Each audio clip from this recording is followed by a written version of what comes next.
नमस्कार, स्वागत है एक नए वीडियो में। और फिलहाल में जो ये ब्रिज देख सकते हैं इसे जानकी सेतु या जानकी झूला कहते हैं, जो कि ऋषिकेश में स्थित है। तो हम लोग इस वीडियो में चलेंगे श्री नीलकंठ महादेव मंदिर में, जो कि ऋषिकेश से 25 किलोमीटर के नीचे ही आपका पड़ जाता है। दुर्गम पहाड़ी से आप क्रॉस करते हुए नीलकंठ महादेव मंदिर को जाना है। 946 मीटर ऊंचाई पे आपको जाना है। तो ये ऐसा कुछ लोकेशन है यहाँ का।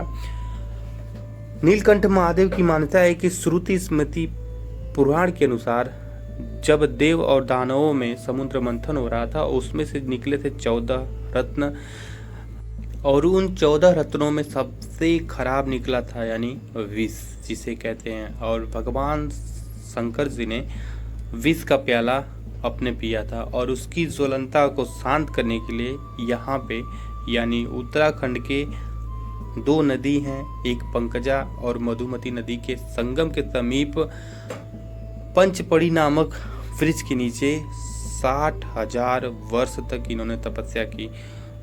कुछ यहाँ का उत्तराखंड टूरिज्म का है, यहाँ पे आप पढ़ सकते हैं। देन आपको एंटर करना है यहाँ से मंदिर के अंदर। जैसे ही मंदिर में एंटर करेंगे ना, तो महादेव आपको दिख जाएंगे। लेकिन महादेव का दर्शन करने के लिए ना आपको कम से कम 2 घंटे, यानी अगर आप मई अब जून दोनों महीने में जा रहे हैं तो समथिंग 2 घंटे से ऊपर लाइन लगाना पड़ेगा।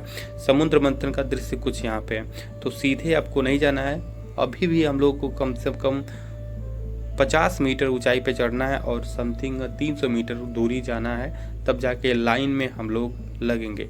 और फिलहाल में देख सकते हैं नंगे पाँव, यानी आप अपने जूते चप्पल जितने भी हैं सब निकाल देंगे और नंगे पैर आपको जाना है। और काफ़ी ऊंचाई पे, ऊंचाई इतनी है ना, ऊंचा से नीचे आपको जाना है महादेव का दर्शन करने के लिए। लाइन कुछ यूँ लगी है, बहुत ही भयंकर लाइन लगी थी। और साथ ही में ना इतना ऊंचाई होने के कारण फिलहाल में कान्हा जी का दर्शन कीजिए। कान्हा जी को लेकर ये परिवार नीलकंठ महादेव के दर्शन करने जा रहा है। बता दूं कि सबसे ज्यादा बहुत ही खतरनाक लाइन, समथिंग 1 घंटे का लाइन लगा हूँ। शोर सर दोनों एकदम फट रहा है, बहुत ही लंबी लाइन है। ऊंचाई पे स्थित होने के कारण आपका सर पकड़ेगा। देन यहाँ पे इतना शोरगुल हो रहा था कि उससे आपका सर फटने लगेगा। देन 2 घंटे या 2.5-3 घंटे के बाद ही आपको महादेव का दर्शन होगा। महादेव के दर्शन करने के बाद कुछ यूँ लुक रहेगा। चलिए तो अब हम लोग गर्भगृह में चलते हैं।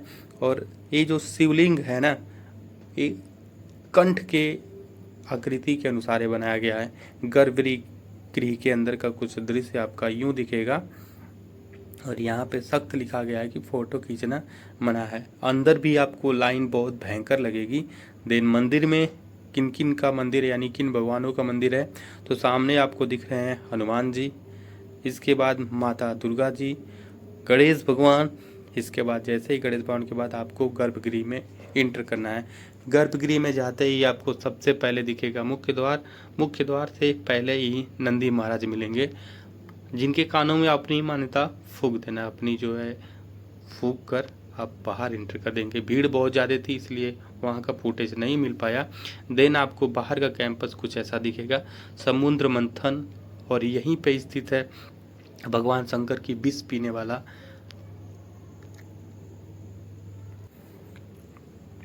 तो कुछ मंदिर परिसर आपका यूँ है। यहाँ से आप निकल रहे हैं, देन दाहिने साइड से आपको चढ़ना है दर्शन करने के लिए। कुछ लोकेशन आपका यूँ है, ये सब जो है धर्मशालाएं हैं, जो कि अभी फिलहाल में बंद है। तो चलिए सबसे पहले हम लोग देखते हैं महादेव का जो विष धारण कर रहे हैं वो वाला स्टैचू। थोड़ा सा स्टैचू बनाया, छोटा स्टैचू बनाया गया है, लेकिन बहुत ही खूबसूरत है। कुछ लोकेशन और जस्ट आप आएंगे इधर तो महादेव आपका विष का प्याला लेते हुए यहाँ पे। अभी यहाँ की कहानी बता दूँ ना, मैं बहुत ही समय लगा है, समथिंग 4-5 घंटे लग गया है।